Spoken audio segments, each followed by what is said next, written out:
Havoc is a recent Netflix movie written and directed by Gareth Evans, who you might know from The Raid and The Raid 2. Apparently, he's a Welshman, so maybe Mahler knows him. Pretty sure there's only like 5 of those fuckers. If you're going to go watch this movie, I would say just go watch The Raid. This movie is a fucking mess. It's not serious and good enough to just be a good movie, but it's not outlandish enough to just be wild fun either. So you just end up with a couple alright fight scenes and a lot of just plot armor and general stupidity with pretty long stretches that feel kind of dull. It's got a pretty good cast. Tom Hardy, Timothy Olyphant, Forrest Whitaker, many other recognizable faces, even if you don't know their names. And the plot is straightforward enough that you think this for sure would be a home run as far as kind of a mindless action movie, but it really just misses the mark for me. Just a quick plot synopsis. Forrest Whitaker is the mayor of some fictional American town. It looks like Gotham. And for some godforsaken reason, they put this grainy ass filter all over the scenes where they're in vehicles or driving or anything. So you end up with this kind of cartoonish looking weird city, but it's not cartoonish like Speed Racer where it's committed. It just kind of makes it look like dog shit.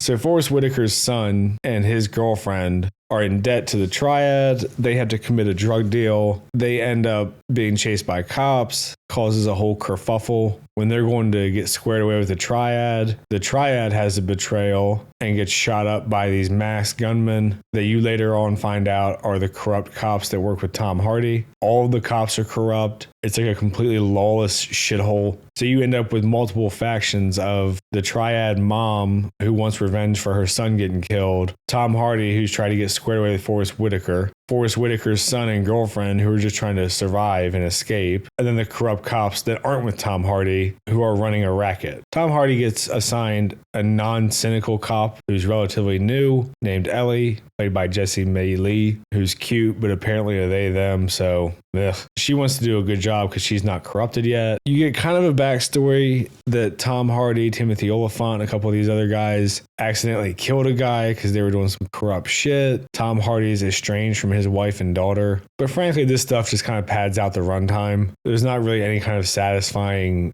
development or payoffs from it. We find out Tom Hardy's wife divorced him because of him killing that guy accidentally. The whole thing just kind of jumps all over the place, and you don't particularly give a shit about any of the characters. We get one kind of fun fight scene in the club and one retardedly long shootout at a cabin where the plot armor is just insane and it just goes on forever and ever. And this is kind of a thing throughout the movie where Tom Hardy and Ellie are just getting shot at by machine guns nonstop and just never getting hit. Forrest Whitaker dies for his son. Ellie lets Forrest Whitaker's son and girlfriend go. Tom Hardy's hurt. She refuses to arrest him even though he's a corrupt cop and murderer. And that's the end of the movie. No clue what the fucking morality of this movie is supposed to be, where the whole town is a shithole, but we just let the thieves go that seriously wounded a cop, which is a huge part of the movie. They were working for the triad, and with the triad, a bazillion people got fucking killed in this shootout. Tom Hardy, a very known and very openly corrupt cop, she doesn't want to arrest even though she's supposed to be the good cop. He doesn't resolve his family issues, so no great moment there. And you know, you can live with a really dumb plot if the action is really good. The action is okay, especially if you're going to compare it to Gareth Evans' other works. At the end of the day, it's a straight to Netflix movie. It fucking feels like it. I would not recommend looking forward to this movie. I would not recommend canceling fucking plans or going out of your way to watch this movie.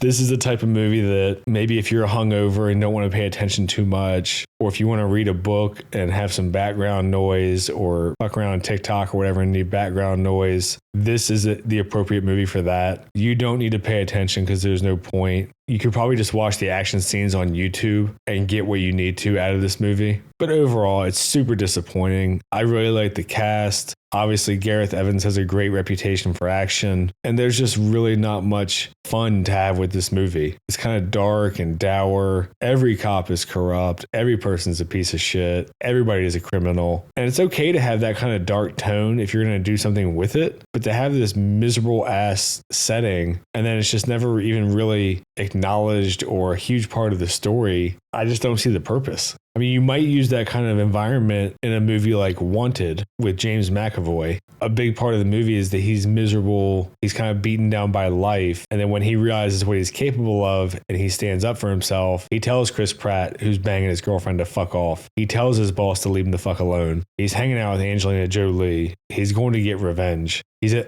a much happier place as the movie goes. And that's set up by the kind of depressed beginning. But this movie never has that. This movie is just miserable with a little bit of action thrown in here and there. It makes an hour and 45 minutes feel like it's about 3 hours. The fights go on for way too fucking long and they're self-indulgent, especially given the amount of just plot armor. They're not super creative. There's some nice long shots in there. The club fight is probably the best fight because they do use the environment a bit. But overall, if you were going to watch this, I would suggest just go watch The Raid or The Raid 2, which The Raid 2 also has a little bit of that problem with the self-indulgent fights going a bit long. But at least those are good fights, good action scenes. These are kind of meh. I'm not going to keep going on about this one. Like I said, it's a pretty straightforward movie. Really not much to glean from it beyond just disappointment. If you've seen it, let me know what you think. I try to respond to the comments that aren't just insults. Like and subscribe and all that shit. Thanks. See ya.